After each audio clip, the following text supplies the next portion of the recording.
Local people ಕೂಡ ಸೌದೆ ಮಾಡಲ್ಲ, ಎಲ್ಲರೂ ಗ್ಯಾಸ್ ಈಗ. ಗ್ಯಾಸ್ ಇಲ್ವಲ್ಲ, ಮತ್ತೆ ನಾಳಿಂದ ಬಾಗ್ಲು ಹಾಕಿಬೇಕು, ಏನ್ ಕೇಳಿದ್ರು ಗ್ಯಾಸ್ ಕೊಡ್ತಾ ಇಲ್ಲ ನಮಗೆ. ಇವಾಗ ಒಂದ್ ಕಡೆ ನಮ್ದು ಇಂಡಿಯನ್ ಆಯಿಲ್ ಅಲ್ಲಿ 70 ರೂಪಾಯಿ ಇದೆ, ಅಲ್ಲಿ NB ಗ್ಯಾಸಿಗೆ ಹೋದ್ರೆ 90 ರೂಪಾಯಿ ಐತೆ. ಇದಕ್ಕೆ ವೇರಿಯೇಷನ್ 30 ರೂಪಾಯಿ ವೇರಿಯೇಷನ್ ಆಯ್ತು. ಇವ್ರಿಗಿರೋ ಕಾನೂನು ಅವ್ರಿಗಿಲ್ವಾ? ಅವ್ರಿಗೆ ಕಂಟ್ರೋಲ್ ಮಾಡಕ್ ಸರ್ಕಾರದಲ್ಲಿ ಅವಕಾಶ ಇಲ್ವಾ? ಅದಕ್ಕೆ ಬಾಗ್ಲು ಹಾಕಿರೋ ನಾವು ಇದು ಬಾಡಿಗೆ ಕಟ್ಟಲೇಬೇಕು, 27,000 ರೂಪಾಯಿ ಬಾಡಿಗೆ ಕಟ್ಬೇಕು. ಹೆಂಗ್ ಕಟ್ಟದ್ ನಾವು? ಎಲ್ಲರಿಗೂ ತೊಂದರೆ ಆಗಿದೆ. ಇವರು ಅದರಲ್ಲೂ ಕಮರ್ಷಿಯಲ್ ನರ್ಗಂತೂ ತುಂಬಾ ತೊಂದರೆ ಆಗಿದೆ. ಸರ್ಕಾರ ಇದು ಜನಗಳಿಗೆ ಆಶ್ವಾಸನೆ ಕೊಡುತ್ತೆ, ಜನಗಳು ಹಾಳು ಮಾಡುತ್ತೆ. ಯಾವ ರೀತಿ ಸಮಸ್ಯೆ ಆಗ್ತಾ ಇದೆ ಸರ್ ನಿಮ್ಗೆ? ಡೆಲಿವರಿ ಸಪ್ಲೈಯೇ ಬರೋದಿಲ್ಲ, ಸರ್ವಿಸೇ ಇಲ್ಲ ಈಗ ಗ್ಯಾಸ್. ಈಗ ಏನಾದ್ರು ಸರ್ವಿಸ್ ಕೊಡ್ತಾ ಇದಾರೆ ಅಂತ ಅಂದ್ರೆ ಒಂದ್ ಸಿಲಿಂಡರ್ಗೆ ಎಷ್ಟು ತಗೊಂತಾ ಇದಾರೆ ಸರ್? ಅದೇನಿಲ್ಲ, ಅದೆಲ್ಲ ರೇಟ್ ಅವ್ರ ರೇಟೇ ಎಷ್ಟು ತಗೊಳ್ತಾರೆ, ಮಾಮೂಲಿ ರೇಟೇ ತಗೊಳ್ತಾರೆ, ಅದರಲ್ಲೆಲ್ಲ ಎಷ್ಟು ಮಾಡಲ್ಲ. ಈಗ ನಾವೇನು ಇನ್ನೂ ತಗೊಂಡಿಲ್ಲ ಬ್ಲ್ಯಾಕ್ ಅಂತ ಮಾಡಿ ವಾರ ಮಾಡೋದು ಇಲ್ಲ. ಈಗ ಹೋಟ್ಲು ನಡೆಸ್ತಾ ಇದ್ದೀರಾ? ಈಗ ಬೇರೆ 4 ಐಟಮ್ ಇಟ್ಟು ಮಾಡ್ತಾ ಇದ್ವಿ, ಬರೀ ಒಂದು ದೋಸೆ ಇದು ಅಷ್ಟೇ. ಮುಂಚೆಲ್ಲ ಏನ್ ಮಾಡ್ತಾ ಇದ್ರಿ? ಮುಂಚೆ ಎಲ್ಲ ಇಟ್ಟು ಪೂರಿ ಗಿರಿ ಎಲ್ಲ ಇದ್ದಿತ್ತು, ಈಗ ಅದು ಯಾವುದು ಇಲ್ಲ, ಎಲ್ಲ ನಿಲ್ಸಿ ಐತಿ. ಬೆಲೆ ಏನಾದ್ರು ಜಾಸ್ತಿ ಮಾಡಿದ್ರ ಸರ್ ಅದ್ರ? ಇಲ್ಲ ಎಲ್ಲ ಸೇಮ್ ಇಟ್ಟಿದೆ. ಯಾಕೆಂದ್ರೆ ನೀವು ಇಲ್ಲಿ 2 ದಿನ ಸರಿಯಾಗುತ್ತೆ ಅಂತ ಇದ್ರಲ್ಲ, ಅದಕ್ಕೋದ್ರೆ ವೇಟ್ ಮಾಡ್ತಾ ಇತ್ತು. ಏಳನೇ ಮುಗ್ದೈತಲ್ಲ ಇನ್ನು ಸರ್, ಏನೂ ಬರಲಿಲ್ಲ ಅಂದ್ರೆ ನಾಳೆ ನೋಡಿದ್ರೆ ಜಾಸ್ತಿ ಮಾಡ್ತೀವಿ. ಜಾಸ್ತಿ ಮಾಡ್ತೀವಿ, ಆದ್ರೆ ಈಗ ಮಾಡ್ಬೇಕಾಗುವಂತ ಪರಿಸ್ಥಿತಿ ಇದೆ. ಅಂದ್ರೆ ಈಗ ಐಟಮ್ ಕೊಡ್ಲಿ, ಐಟಮೇ ಇರೋದಿಲ್ಲಲ್ಲ, ಅದಕ್ಕೆ ರೇಟ್ ಜಾಸ್ತಿ ಮಾಡ್ಲಿಕ್ಕೆ ಹೋಗಿಲ್ಲ. ನಿಮ್ದು ಐಟಮ್ ಎಲ್ಲ ರೇಟ್ ಆಗಿ ಜಾಸ್ತಿ ಮಾಡಿ ಕೇಳ್ತಾರಲ್ಲ, ಅದು ಕೂಡ ಸುಮ್ಮನೆ ಇದ್ದೀವಿ. ಜನ ಹೇಗೆ ಪ್ರತಿಕ್ರಿಯೆ ನೀಡ್ತಾ ಇದ್ದಾರೆ ಸರ್ ನಿಮ್ಗೆ? ಜನ ಹೇಳ್ದು ಅಡ್ಜಸ್ಟ್ ಮಾಡ್ಕೊಳ್ಬೇಕಂತ ಅಷ್ಟೇ, ಏನು ಮಾಡ್ಲಿಕ್ಕೆ ಆಗಲ್ಲ ಅಂತ. ನ್ಯಾಷನಲ್ ಲೆವೆಲ್ ಅಲ್ವಲ್ಲ ಇದು, ಸ್ಟೇಟ್ ಲೆವೆಲ್ ಅಲ್ಲ, ಇಂಟರ್ನ್ಯಾಷನಲ್ ಲೆವೆಲ್ ಆಗಿ ಏನೂ ಮಾಡ್ಲಿಕ್ಕೆ ಆಗಲ್ಲ ಅಂತ. ನಮಗೇನು ಜನರಲ್ ಕಂಪ್ಲೇಂಟ್, ಗೌರ್ಮೆಂಟಲ್ಲಿ ಯಾರು ಕಂಪ್ಲೇಂಟ್ ಮಾಡ್ತಾ ಇಲ್ಲ. ಏನು ರಾಷ್ಟ್ರೀಯ ಲೆವೆಲ್ಲೇ ಅಲ್ಲ, ಇಂಟರ್ನ್ಯಾಷನಲ್ ಲೆವೆಲ್ ಮಾಡಿ ಯಾರಿಗೂ ಮಾಡ್ಲಿಕ್ಕೆ ಆಗಲ್ಲ ಅಂತ ಹೇಳ್ತಾರೆ. ಇನ್ನು ಸಣ್ಣ ಪುಟ್ಟ ಪ್ರಾಬ್ಲಮ್ ಇದ್ದೇ ಇರುತ್ತೆ, ಏನು ಮಾಡ್ಲಿಕ್ಕೆ. ಇದಕ್ಕೆ ಸರ್ಕಾರ ಯಾವ ರೀತಿ ಜವಾಬ್ದಾರಿ ತಗೊಬೇಕು, ಕ್ರಮ ತಗೊಂಡು? ನಾವು ಹೇಳಲ್ಲ, ನಾವು ಅದ್ರಲ್ಲಿ ಅನುಭವ ಇಲ್ಲ. ನಾವು ಗ್ಯಾಸಿನ ಸಮಸ್ಯೆ ಇದು ಪ್ರಪಂಚದಲ್ಲೇ ಗ್ಯಾಸಿನ ಸಮಸ್ಯೆ ಹುಟ್ಟಾಕಿತೆ ಅಂದ್ರೆ ಅದರಲ್ಲೂ ನಮ್ಮ ಇಂಡಿಯಾದಲ್ಲಿ ಯಾವುದೇ ಕೊರತೆ ಇಲ್ಲ. ಇಲ್ಲಿ ಮಾರಾಟಗಾರರು ಹಾಗೂ ಸ್ಥಳೀಯವಾಗಿ ಸ್ಟಾಕ್ ಮಾಡ್ಕೊಂಡಿದಾರಲ್ಲ, ಅವರು ಇದನ್ನ ಕ್ರಿಯೇಟ್ ಮಾಡ್ತಾ ಇದ್ದಾರೆ. ಕ್ರಿಯೇಟ್ ಮಾಡಿ ಇವಾಗ 60 ರೂಪಾಯಿ ಗ್ಯಾಸನ್ನ 90 ರೂಪಾಯಿ 95 ರೂಪಾಯಿಗೆ ಹಳೆ ಸ್ಟೋರೇಜ್ ಇರೋ ಗ್ಯಾಸನ್ನೇ ಹೊಸದು ಬಂದಿದೆ, ಹೊಸ ರೇಟ್ ಬಂದಿದೆ ಅಂತ ಇದು ಮಾಡ್ತಾ ಇದ್ದಾರೆ. ನಮ್ಗೆ ಕೆಲವೊಂದು ಸರ್ಕಾರದ ಅಧಿನಿಯಮದಲ್ಲಿ ನಿಯಮಗಳಿದೆ. ಇವಾಗ ಆಟೋದಲ್ಲಿ ಇವಾಗ ಸರ್ಕಾರ ಫಿಕ್ಸ್ ಮಾಡಿರೋದಕ್ಕೆ ಬಾಡಿಗೆ ತಗೊಬೇಕು. ಈ ಗ್ಯಾಸ್ ಬಂಕ್ದಾರಿಗೆಲ್ಲ ಈ ಸರ್ಕಾರ ಅದಕ್ಕೆ ಅಧಿನಿಯಮ ಇಲ್ವಾ? ಅವ್ರ ಅಂಡರಲ್ಲಿ ಬರಲ್ವಾ ಅದು? ನೀವು ಅದನ್ನ ಮೀಡಿಯಾ ಜನ ಆದರೂ ನೀವು ಅದನ್ನ ಕ್ವಶನ್ ಮಾಡಬೇಕು. ನೀವು ಇವಾಗ ಒಂದ್ ಕಡೆ ನಮ್ದು ಇಂಡಿಯನ್ ಆಯಿಲ್ ಅಲ್ಲಿ 70 ರೂಪಾಯಿ ಇದೆ, ಅಲ್ಲಿ NB ಗ್ಯಾಸಿಗೆ ಹೋದ್ರೆ 90 ರೂಪಾಯಿ ಐತೆ. ಇದಕ್ಕೆ ವೇರಿಯೇಷನ್ 30 ರೂಪಾಯಿ ವೇರಿಯೇಷನ್ ಆಯ್ತು. ಇವ್ರಿಗಿರೋ ಕಾನೂನು ಅವ್ರಿಗಿಲ್ವಾ? ಅವ್ರಿಗೆ ಕಂಟ್ರೋಲ್ ಮಾಡಕ್ ಸರ್ಕಾರದಲ್ಲಿ ಅವಕಾಶ ಇಲ್ವಾ? ಅದಕ್ಕೆ ಅದ್ರ ಬಗ್ಗೆ ಒಂದು ಇದು ಮಾಡಬೇಕು. ಆಮೇಲೆ ಸಿಲಿಂಡರ್ಗಳು ಅಷ್ಟೇನೆ. ನಾನು ಬೆಳಗಿಂದ ನೋಡಿದೆ, ಎಲ್ಲರೂ ಮನೆಗೆ ಹೋಗಿ ಡೀಲರ್ಶಿಪ್ನವರು ಮನೆ ಬುಕ್ ಮಾಡಿದವರಿಗೆಲ್ಲ ಹೋಗಿ ಗ್ಯಾಸನ್ನ ಕೊಡ್ತಾ ಇದ್ದಾರೆ. ಅದು ಏನಾಗಿದೆ ಅಂದ್ರೆ ಇವಾಗ ಡೊಮೆಸ್ಟಿಕ್ ಉಪಯೋಗಿಸೋ ಗ್ಯಾಸನ್ನೆಲ್ಲ ಕಮರ್ಷಿಯಲಿಗೆ ಉಪಯೋಗಿಸ್ತಾ ಇದ್ದಾರೆ. ಹಂಗಾಗಿ ಇದು ಕ್ರಿಯೇಟ್ ಮಾಡ್ತಾ ಇದ್ದಾರೆ. ಇವಾಗ ಇವರಿಗೆ ಕಮರ್ಷಿಯಲ್ ಹೋಟ್ಲುಗಳು, ಇವು ಹೊರಗಡೆ ಬೀದಿ ಬದಿ ವ್ಯಾಪಾರದವರು ಹೋಟ್ಲುಗಳು ಕಮರ್ಷಿಯಲ್ ಉಪಯೋಗಿಸ್ಬೇಕು. ಅದನ್ನೇನ್ ಮಾಡ್ತಾರೆ, ಡೊಮೆಸ್ಟಿಕ್ ಗ್ಯಾಸ್ ತಗೊಂಡೋಗಿ ಅಲ್ಲಿ ಉಪಯೋಗಿಸ್ತಾರೆ.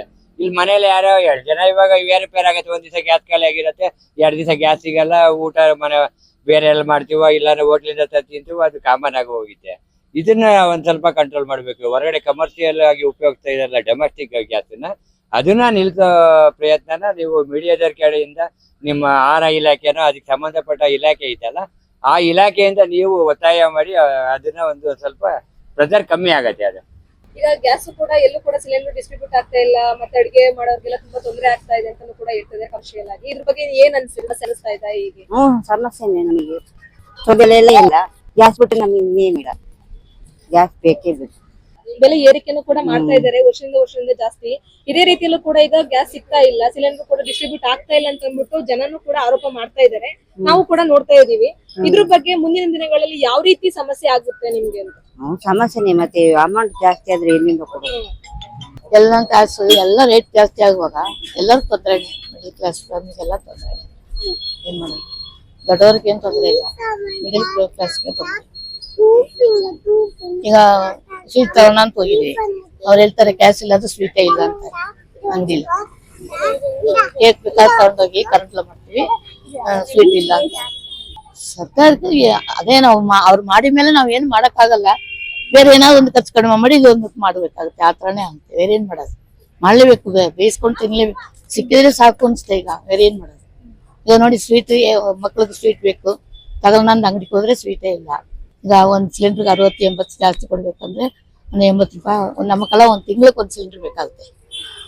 ಅದು ಈಗ ತೊಂದ್ರೆ ನಂತೆ 25 ದಿವಸ ಬೇಕು ಅಂತಾರೆ, ಒಂದ್ ತಿಂಗಳಾಗುತ್ತೆ ಅಂತಾರೆ. ಬಾರಿ ಕಷ್ಟ. ಈ ತರ ತೊಂದ್ರೆ ಆದ್ರೆ ಯಾವ ರೀತಿ ಸಮಸ್ಯೆ ಎದುರಾಗುತ್ತೆ ಅಮ್ಮ? ಈಗ ನೀವು ಕೆಲವರೆಲ್ಲ ಬೇರೆ ಬೇರೆ ಕಡೆಯಿಂದ ಟೌನ್ ಲಿಮಿಟ್ಸ್ ಅಲ್ಲಿ ಬಂದಿರ್ತಾರೆ, ವಾಸ ಮಾಡ್ತಿರ್ತಾರೆ. ಈಗ ಸೌದೆಗಳಲ್ಲಿ ಯಾರು ಕೂಡ ಸೌದೆ ಎಲ್ಲ ಇಲ್ಲ. ಈಗ ಸೌದೆ ಲೋಕಲ್ ಪೀಪಲ್ ಕೂಡ ಸೌದೆ ಮಾಡಲ್ಲ, ಎಲ್ಲಾರು ಕ್ಯಾಸ್. ಈಗ ಅದು ಕ್ಯಾಸ್ ಪ್ರೀವಿಯರ್ ಕೊಟ್ಬಿಟ್ರಲ್ಲ ಲೋಕಲ್ ಕ್ಯಾಸ್. ಅದರಿಂದ ಯಾರ ಮನೇಲಿ ಕ್ಯಾಸ್ ಇಲ್ಲ ಮನೆ ಇಲ್ಲ. ಈಗ ಎಲ್ಲಾರ ಮನೆ ಕ್ಯಾಸ್. ಬಾಕ್ಲಾಕ ಟೈಮ್ ಬಂದಿತ್ತು ನಮಗೆ. ಇವಾಗ ಈಗ ಗ್ಯಾಸ್ ಇಲ್ವಲ್ಲ, ಮತ್ತೆ ನಾಳಿಂದ ಬಾಕ್ಲಾಕಿಬೇಕು. ಎಲ್ಲಿ ಕೇಳಿದ್ರು ಗ್ಯಾಸ್ ಕೊಡ್ತಾ ಇಲ್ಲ ನಮಗೆ. ಇವಾಗ ಬಾಕ್ಲಾಕಿದ್ರೆ ಈಗ 27,000 ರೂಪಾಯಿ ಬಾಡಿಗೆ ಕಟ್ಬೇಕು ನಾವು. ಹೆಂಗ್ ಕಟ್ಟೋದು? ಈಗ ಗ್ಯಾಸಿನ ಸಮಸ್ಯೆ ಮ್ಯಾಗೆ ಈಗ ನಿನ್ನೆಯಿಂದ ಇವತ್ತು ಐಟಮ್ಸ್ ಇಲ್ಲ ನಮ್ಗೆ ವ್ಯಾಪಾರ ಮಾಡಕ್ಕೆ. ಬಂದವ್ರಿಗೆಲ್ಲ ಅದಿಲ್ಲ ಇದಿಲ್ಲ ಅಂತ ವಾಪಸ್ ಕಳಿಸ್ತಾ ಇದೀವಿ. ಏನೇನ್ ಮಾಡ್ತಾ ಇದ್ರಿ? ನಾವು ಇವಾಗ ಗ್ಯಾಸಾಗ ಇನ್ನೇನ್ ಬ್ರೆಡ್, ಬನ್ನು, ಕೇಕು, ಇನ್ನೇನ್ ಬೇಕರಿಗಳ ಗೊತ್ತಲ್ಲ ಮಾಡೋದು, ಎಲ್ಲ ಮಾಡ್ತಾ ಇದ್ದು. ಇವತ್ತು ಎಂತದೂ ಇಲ್ಲ, ಎಲ್ಲ ವಾಪಸ್ ಕಳ್ಸಿದೀವಿ. ಏನಿಲ್ಲ ಅಂತ ಬರೀ ಕಂಪ್ನಿ ಐಟಮ್ ಮಾಡಿದೀವಿ. ನಾವೇನಿಲ್ಲ, ನಾವೇನ್ ವ್ಯಾಪಾರ ಮಾಡ್ತಿದ್ವಿ ಅದೇ ವ್ಯಾಪಾರ ಮಾಡ್ತೀವಿ. ನಾವೇನು ಜಾಸ್ತಿ ಮಾಡಿಲ್ಲ. ಸರ್ಕಾರಕ್ಕೆ ಏನಿಲ್ಲ, ನಮ್ ಗ್ಯಾಸಿನ ಪ್ರಾಬ್ಲಮ್ ಐತೆ, ನಮಗೆ ಗ್ಯಾಸ್ ಬೇಕು, ನಮ್ಗೆ ಬಾಡಿಗೆ ಕಟ್ಟಕ್ ಆಗ್ತಾ ಇಲ್ಲ, ನಾವು ಅಂಗಡಿ ಬಾಕ್ಲಾಕ ಟೈಮ್ ಬಂದಿದೆ ಅಂತ ನಾವ್ ಹೇಳ್ಬೇಕು ಇವಾಗ ಅಷ್ಟೇ. ಸುಮಾರು ಬೇಕರಿಗಳ ಇವು ಹೋಟ್ಲುಗಳೆಲ್ಲ ಮುಚ್ಚಿದ್ದಾರೆ. ಗ್ಯಾಸ್ ಇಲ್ಲದ ಏನ್ ಮಾಡ್ತಾರೆ? ನಾವೀಗ ನಾಳಿಂದ ಮುಚ್ಚಲೇಬೇಕು ನಾವು. ಈಗ ಏನು ಇಲ್ವಲ್ಲ, ಏನ್ ಮಾಡೋದು ನಾವು?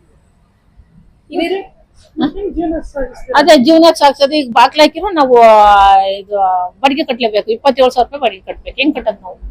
60 ರೂಪಾಯಿ ಜಾಸ್ತಿ ಮಾಡಿದ್ದಾರೆ. ಅಂದ್ರೆ ವರ್ಷದಿಂದ ವರ್ಷಕ್ಕೆ ಜಾಸ್ತಿ ಆಗ್ತಾನೆ ಹೋಗ್ತಾ ಇದೆ. ಏನು ಗ್ಯಾಸ್ಗೆ ರೇಟ್?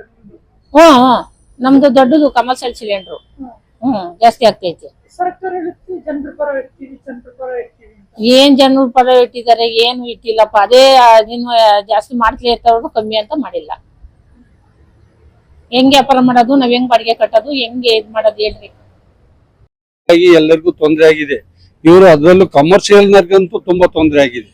ಇನ್ನ ಫ್ಯಾಮಿಲಿ ಇದ್ದವರಿಗೆ ಮಾಮೂಲಿ ತಿಂಗಳಿಗೆ ಒಂದು ಸಿಲಿಂಡರ್ ಕೊಡ್ತಾರೆ, ಅದನ್ನು ವಿತರಿಸ್ತಾ ಇದಾರೆ. ಈಗ ಬುಕ್ಕಿಂಗ್ ಅಂತೂ ಇಲ್ಲ ಅಂತಿದ್ರು, ಈಗೆಲ್ಲ ಮಾಡ್ಕೊಳ್ತಾ ಇದಾರೆ. ಕಮರ್ಷಿಯಲ್ ಇದು ಬೇಕ್ರಿಯರು, ಹೋಟ್ಲರು, ಪಾನಿಪುರಿ, ಇನ್ನು ಇತರೆ ಏನೇನಿದೆ ಕಮರ್ಷಿಯಲ್, ಅವ್ರಿಗೆಲ್ಲರಿಗೂ ತೊಂದರೆ ಆಗ್ತಾ ಇದೆ. ಅದು ಬೇರೆ ಈಗೇನೋ ಗ್ಯಾಸ್ ಇರಾಕಿಂದ ಬರುವಾಗ ಅಲ್ಲಿ ಒಂದು ಗ್ಯಾಸ್ ಇದಕ್ಕೆ ಬಾಂಬ್ ಹಾಕಿದ್ದಾರೆ ಅಂತ ತಿಳ್ಕೊಂಡಾರೆ. ಹಂಗಾಗಿ ಸ್ವಲ್ಪ ಅವ್ರಿಗೆ ಮಾತ್ರ ತುಂಬಾ ಎಫೆಕ್ಟಿವ್ ಆಗಿದೆ. ಅವರು ಕೆಲವು ಟೈಮಿಗೆ ಈ ಬಾಕ್ಲಕ ಚಾನ್ಸಸ್ ಬಂದಿದೆ. ಕೆಲವರು ಹುಡುಕೊಂಡವ್ರು ಕಮರ್ಷಿಯಲ್ ಸಿಗ್ಲಿಲ್ಲ ಅಂದ್ರೆ ಇದೇನಾದ್ರು 14 kg ಬರ್ತಾ ಇದಾರೆ, ಅದನ್ನ ತಗೊಂಡು ಯೂಸ್ ಮಾಡ್ಕೊಂಡವ್ರು ಇದಾರೆ. ಅದಕ್ಕೊಂದು 500 ರೂಪಾಯಿ ಜಾಸ್ತಿ ಕೊಟ್ಟರೆ ಇದ್ದವ್ರು ಜಾಸ್ತಿ ಕೊಟ್ಟಿದ್ದಾರೆ. ಅದನ್ನ ತಗೊಂಡು ಯೂಸ್ ಮಾಡ್ಕೊಂಡು ಅವ್ರು ವರ್ಕ್ ಮಾಡ್ಕೊಂತ ಇದಾರೆ. ಇದಂತೂ ಆಗಿದೆ. ಆಮೇಲೆ ಜಾಸ್ತಿ ರೈಟ್ ಆಯ್ತು ಅಂದ್ರೆ ಯಾರು ಉಣ್ಣೋದು ತಿನ್ನೋದು ಬಿಡಲ್ಲ. ಎಲ್ಲರೂ ದುಡ್ಡು ಕೊಟ್ಟು ಹಾಕಲಿ ತಂದು ಹೋಟೆಲ್ ನಡೆಸೋನು ಮಾಡ್ತಾನೆ, ಏನೋ ಒಂದು ಮಾಡ್ಕೊಂಡು ಹೋಗ್ತದೆ. ಸರ್ಕಾರ ಇದು ಜನಗಳಿಗೆ ಆಶ್ವಾಸನೆ ಕೊಡುತ್ತೆ, ಜನಗಳು ಹಾಳು ಮಾಡುತ್ತೆ. ಎಲ್ಲಿ ಮಾಡ್ತಾ ಇರೋದು ಅಷ್ಟೇ. ಈಗ 5 ಗ್ಯಾರಂಟಿ ಅನ್ನೋದೊಂದು ಮಾಡ್ಕೊಂಡ್ಬಿಟ್ಟು ಇದನ್ನೆಲ್ಲ ರೈತರಿಗೆ ಹಾಕೋದು, ನಮ್ಮ ತಲೆಗಳಿಗೆ ಹಾಕೋದು ಸರ್ಕಾರ. ಅದು ಯಾರ ತಲೆಗೆ ಏನ್ ಹಾಕಲ್ಲ ನೋಡಿ. ಪೇಪರ್ ರೈಟ್ ಆಯ್ತು, ಡ್ರಿಂಕ್ಸ್ ಪಾನ್ ಇದಾಯ್ತು, ಡ್ರಿಂಕ್ಸ್ ಇಂದಾಯ್ತು, ಎಣ್ಣೆ ಕಾಳು ಬೀಜದ್ದು ರೈಟ್ ಆಗಿದೆ. ಇವೆಲ್ಲ ಆಗಿದ್ರಿಂದ ಆ ದುಡ್ಡೇನ್ ಸರ್ಕಾರ ಒತ್ಕೊಳಲ್ಲ, ನಮ್ಗಳಿಗೆ ಒರ್ಸೋದದ. ಬಡವ್ರ ಬಗ್ರಿಗೆ ಗೊತ್ತಾಗಲ್ಲ. ಸರ್ಕಾರ ಈಗ ಗೃಹಲಕ್ಷ್ಮಿ ಕೊಡ್ತೈತೆ, ಅವ್ರಗಳಿಗೆ ಏನಾಗಿದೆ, ಸರ್ಕಾರ ಕೊಡುತ್ತೆ ಅಂತಾರ. ಸರ್ಕಾರ ದುಡ್ಡೇನ್ ಸರ್ಕಾರ ದುಡ್ಡು ಕೊಡಲ್ಲ, ನಮ್ ದುಡ್ಡನ್ನೇ ದುಡ್ಡು ಮಾಡ್ಕೊಂಡ್ ಕೊಡ್ತಾರೆ. ಇನ್ಕಮ್ ಟ್ಯಾಕ್ಸ್ ಹಾಕ್ತಾರೆ, ಪೇಪರ್ ರೈಟ್ ಜಾಸ್ತಿ ಆಗಿದೆ, ಪ್ರತಿಯೊಂದು ಜಾಸ್ತಿ ಮಾಡಿದ್ದಾರೆ. ಆ ದುಡ್ಡನ್ನೇ ನಮಗೆ ಕೊಡೋದು. ಅವರಿಗಾಗ್ಲಿ ಈಗ ಒಂದು ಫಾಸ್ಟ್ ಫುಡ್ ಈ ತರ ಬೀದಿ ಬದಿ ವ್ಯಾಪಾರಿಗಳಿಗಾಗ್ಲಿ ಸ್ವಲ್ಪ ತೊಂದರೆ ಆಗ್ತಾ ಇದೆ. ಅದರಿಂದ ಸರ್ಕಾರ ಅದ್ರ ಬಗ್ಗೆ ಸ್ವಲ್ಪ ಎಚ್ಚೆತ್ಕೊಂಡು ಅದ್ರ ಬಗ್ಗೆ ಸ್ವಲ್ಪ ಗಮನ ಹರಿಸಿ ಸ್ವಲ್ಪ ಒಂದು ಬಡವರಿಗೆ ಏನಾದ್ರು ಒಂದು ಅನುಕೂಲ ಆಗೋ ತರ ಏನಾದ್ರು ಮಾಡ್ಕೊಡ್ಬೇಕು. ಯಾಕಂದ್ರೆ ಇದೇ ತರ ಇದಾಗ್ತಿದ್ರೆ ತುಂಬಾ ಇದು ತೊಂದರೆಗಳಾಗ್ತದೆ ಮುಂದಕ್ಕೆ. ಹಾಗೆ ಇದ್ರ ಬಗ್ಗೆ ಹೆಚ್ಚಿನಾಗಿ ಸ್ವಲ್ಪ ಸರ್ಕಾರ ಇದ್ರ ಬಗ್ಗೆ ಸ್ವಲ್ಪ ಗಮನ ಹರಿಸಬೇಕು. ನಮಗೂ ಸ್ವಲ್ಪ ಎಲ್ಲ ಈಗ ಸ್ವಲ್ಪ ತೊಂದರೆ ಆಗಿದೆ ಆಲ್ರೆಡಿ. ಈಗ ನಮಗೆ ಈಗ ಗ್ಯಾಸ್ಗಳೇ ಸಿಗ್ತಾ ಇಲ್ಲ. ಈಗ ಮನೆಗಳಿಗೂ ಈಗ ಮುಂದೆ ದಿನಗಳಲ್ಲಿ ಸ್ವಲ್ಪ ಕಷ್ಟ ಆಗುತ್ತೆ. ಅಂದ್ರೆ ಈಗ 15 ದಿವಸಗಳಿಂದ ಇಟ್ಟಿದ್ದು ಆಗಿರೋದು. ನೋಡ್ಬೇಕು ಮೇಡಮ್, ಇನ್ನೊಂದು 15 ದಿವಸ ಒಂದು ತಿಂಗಳೊಳಗೆ ನೋಡ್ಬೇಕು ಏನೇನಾಗುತ್ತೆ ಗೊತ್ತಿಲ್ಲ. ಆಲ್ಮೋಸ್ಟ್ ನೋಡ್ಬೇಕು. ಈಗೆಲ್ಲ ಪ್ರತಿಯೊಬ್ಬರು ಹೋಟೆಲ್ ಅವರು ಯಾವ್ದಾದ್ರು ಸಂಘದವ್ರು ಏನಾದ್ರು ಜಾಸ್ತಿ ಮಾಡಿದ್ರೆ ನಾವು ಏನಾದ್ರು ಸ್ವಲ್ಪ ಜಾಸ್ತಿ ಮಾಡಕ್ ಬರುತ್ತೆ. ಇಲ್ಲಾರ ಇನ್ನೊಂದು 15 ದಿವಸ ಏನೋ ಸ್ವಲ್ಪ ಕಡಿಮೆ ಆಗ್ಬಿಟ್ರೆ ಅಲ್ಲಿಗೆ ಇದು ಮಾಡ್ತೀವಿ, ಏನು ತೊಂದರೆ ಆಗಲ್ಲ ಅಂತ ಗೊತ್ತಾದ್ರೆ. ನಮಗೆಲ್ಲ ಸಿಲಿಂಡರ್ಗೆಲ್ಲ ಬೇಕು, ಒಂದು ವಾರಕ್ಕೆ 1-2 ಬೇಕಾಗ್ತದೆ. ನೀವ್ ಎಷ್ಟು ವರ್ಷದಿಂದ ಫಾಸ್ಟ್ ಫುಡ್ ಮಾಡ್ಕೊಂಡಿದ್ದೀರಾ? ನಮ್ದು 8-9 ವರ್ಷ. ಹೌದಾ? ಯಾವತ್ತಾದ್ರೂ ಈ ತರ ಸಮಸ್ಯೆ ಆಗಿತ್ತಾ? ಈ ತರ ಸಮಸ್ಯೆ ಇಲ್ಲ ಮೇಡಮ್, ಈ ತರ ಯಾವ ಸಮಸ್ಯೆ ಆಗಿಲ್ಲ. ಅದು ನೋಡ್ಬೇಕು ಏನ್ ಸರ್ಕಾರ ಯಾವ ರೀತಿ ಕ್ರಮ ಕೈಗೊಳ್ಬೇಕು ಅಂತ ಅನ್ಸುತ್ತೆ ನಿಮ್ಮ ಅಭಿಪ್ರಾಯ? ಸರ್ಕಾರ ಇದ್ರ ಬಗ್ಗೆ ಸ್ವಲ್ಪ ಮೌನವಾಗಿದೆ. ಅದ್ರ ಬಗ್ಗೆ ಸ್ವಲ್ಪ ಅವರೇ ಸ್ವಲ್ಪ ಜನಗಳ ಸ್ವಲ್ಪ ಕಷ್ಟನ ಆಲಿಸ್ಬೇಕು. ಮತ್ತಷ್ಟು ವಿಶೇಷ ವಿಡಿಯೋಗಳನ್ನು ನೋಡಲು ಮತ್ತು ಹೊಸ ವಿಡಿಯೋಗಳ ಬಗ್ಗೆ ತಿಳಿಯಲು ಈ ದಿನ .com ಯೂಟ್ಯೂಬ್ ಚಾನೆಲ್ ಸಬ್ಸ್ಕ್ರೈಬ್ ಮಾಡಿ ಮತ್ತು ಬೆಲ್ ಐಕಾನ್ ಕ್ಲಿಕ್ ಮಾಡಿ.